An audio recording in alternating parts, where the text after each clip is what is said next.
जितने भी watch dog institutions हैं उनकी कारकर्दगी को बुनियाद बनाकर ये रिजल्ट मुरतब किए जाते हैं। पाकिस्तान जो है वो 140वें नंबर पर है। माशाल्लाह से हमने तरक्की की है इसमें।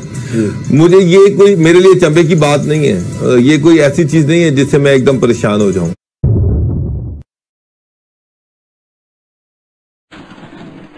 आपने सबसे पहले घबराना नहीं है, बाहसियत कौम हम इसका मुकाबला करेंगे। की बात करते हैं तो इसकी जो मुरतब जो की जाती है रिपोर्ट किन महरकात को सामने रख के की जाती है, खास तौर पे किस तरह पता लगाया जाता है कि किसी मुल्क में करप्शन बढ़ गई है और अब इसका नंबर ये होना चाहिए।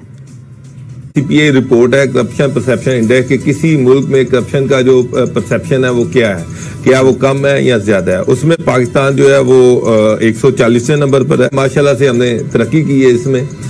मुझे ये कोई मेरे लिए चंबे की बात नहीं है, ये कोई ऐसी चीज नहीं है जिससे मैं एकदम परेशान हो जाऊं। सोसाइटी में रहता हूं, इस सोसाइटी में डील करता हूं। हम पुलिस के पास जाते हैं, थानों में जाते हैं, कचहरियों में जाते हैं, यहाँ पर डीसी ऑफिस जाते हैं। मुझे बताएं कि कौन सा ऐसा दफ्तर है जहाँ पर बगैर पैसे के आपका काम हो रहा है।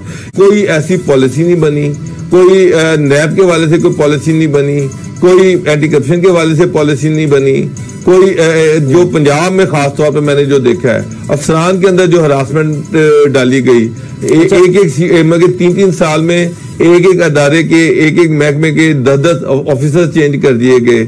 यहाँ पर पहली मर्तबा ये चीजें सामने है कि डीसी और एसी जो है वो भी पैसे देके उनकी अपॉइंटमेंट्स होती है।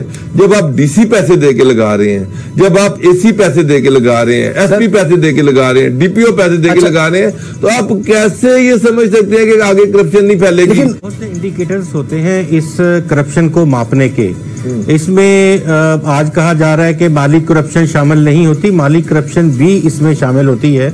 इसमें ठेके देने के हवाले से बहुत से तरीकाकार जो होते हैं, पेपरा रूल्स हैं, जो कमेटीज होती हैं, इसी तरह से पब्लिक अकाउंट कमेटी होती है, या दीगर जितने भी वॉच डॉग इंस्टीट्यूशंस हैं उनकी कारकर्दगी को बुनियाद बनाकर ये रिजल्ट मुरतब किए जाते हैं। और ये रिजल्ट जो है इस तरह से नहीं होता कि अगर सिंध में वहां पे पुलिस में करप्शन है तो वो आ जाएगी। अगर इस तरह की करप्शन की बात करते हैं, ये थ्रू आउट एक पैकेज होता है पूरा, जिसमें फेडरेशन और फेडरेशन के अदारे और उसके साथ साथ जो फेडरेशन से जुड़ी हुई इकाइयां हैं वहां पे होने वाली तमाम जो करप्शन हैं उसको शामिल किया जाता है।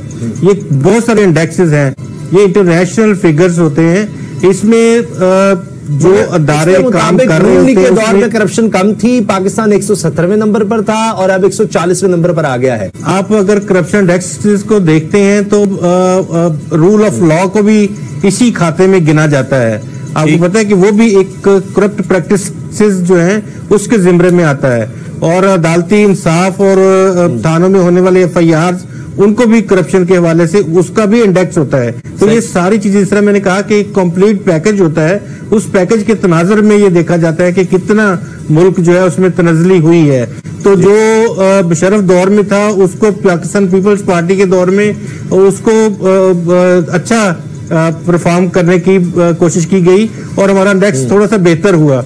अब उसके बाद फिर जो 5 साल थे उसमें भी बेहतरी की गुंजाइश मौजूद थी, लेकिन फिर भी कुछ ना कुछ इंडेक्स जो है वो बेहतर हो गया। अब उसके बाद 18 से तो वो फर्दर डाउन हुआ है